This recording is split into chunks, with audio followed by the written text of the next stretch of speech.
take you to a story now that is really almost too incredible to believe. A lot of us are scratching our heads about this. The FBI is investigating a teen stowaway, they say, traveled from San Jose, California to Maui in the landing gear wheel well of a Hawaiian Airlines jet. The 16-year-old made that distance despite the lack of oxygen and frigid temperatures at 38,000 feet. We want to explore this, the possibilities of surviving something like this, with Michael Case, retired lieutenant colonel with the British military and a CNN aviation analyst. We're all scratching our heads at this. Good morning, Michaela. Good morning, my dear. Really a pleasure to see you. We thought we'd look at what the wheel well of landing gear. Now, this we should point out, this is a 737. Yep. He was stowed away on a 767. First of all, how similar or how different are they? Well, I mean, just in terms of physical size, a 767 is a lot bigger than a 737. Okay. So in terms of the actual undercarriage and the size of the undercarriage, the 767 undercarriage is a lot longer than the 737. So there's a little bit more room in this wheel well, potentially. I would envisage, I mean, I've not actually been inside both compartments, but you would envisage a bigger aircraft with a bigger undercarriage will have a bigger compartment to actually put it into. So, yeah. So we'll talk about how he even got there, cleared security or skipped security to get there.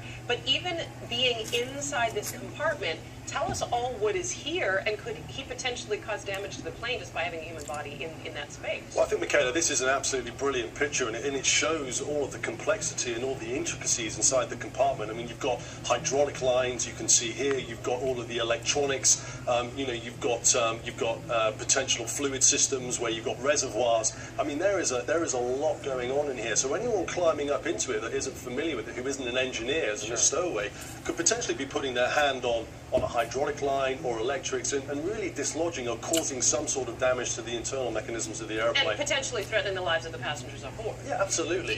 His goal, obviously, was to run away from home to stow away. He wasn't looking to cause any, you know, damage to this plane, it sounds like.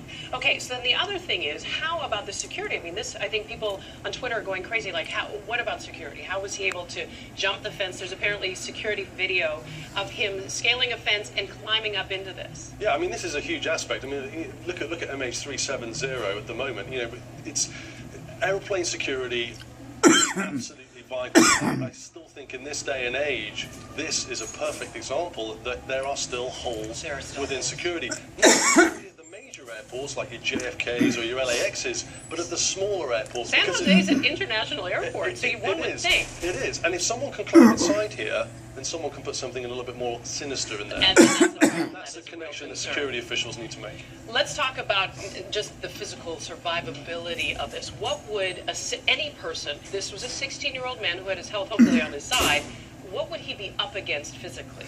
Well, the damages, so hypoxia and hypothermia. I mean, we've talked about the physicalities of getting inside, but the environmental conditions at the altitudes that this young man will have gone to are phenomenal.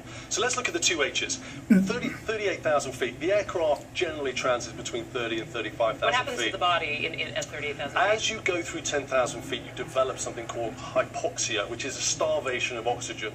So on a gradual ascent, what will happen is that a starvation of oxygen will occur, and the person will slowly slip into unconsciousness. And then do you suffocate ultimately? Well, you're unconscious at this point. Now, there's something else going on. Because of the altitude, you're at minus 40 degrees C, around minus 80 degrees Fahrenheit. You would freeze to death. It is freezing, but that has its benefits in terms of what it does is it preserves the central nervous system. So you've drifted into unconsciousness, you're preserving through a depreciation of temperature the central nervous system, so you're in a state of preservation effectively. Now, that's not going to happen to everyone, and as you rightly pointed out, he's 16 years old, he's got a strong heart. If you're younger, you're more likely to survive those extremes. At the very least, you would expect that he would have frostbite. He did say he was unconscious for a time, but apparently he doesn't have any serious medical concerns after this. We're all scratching our heads. Can you believe it?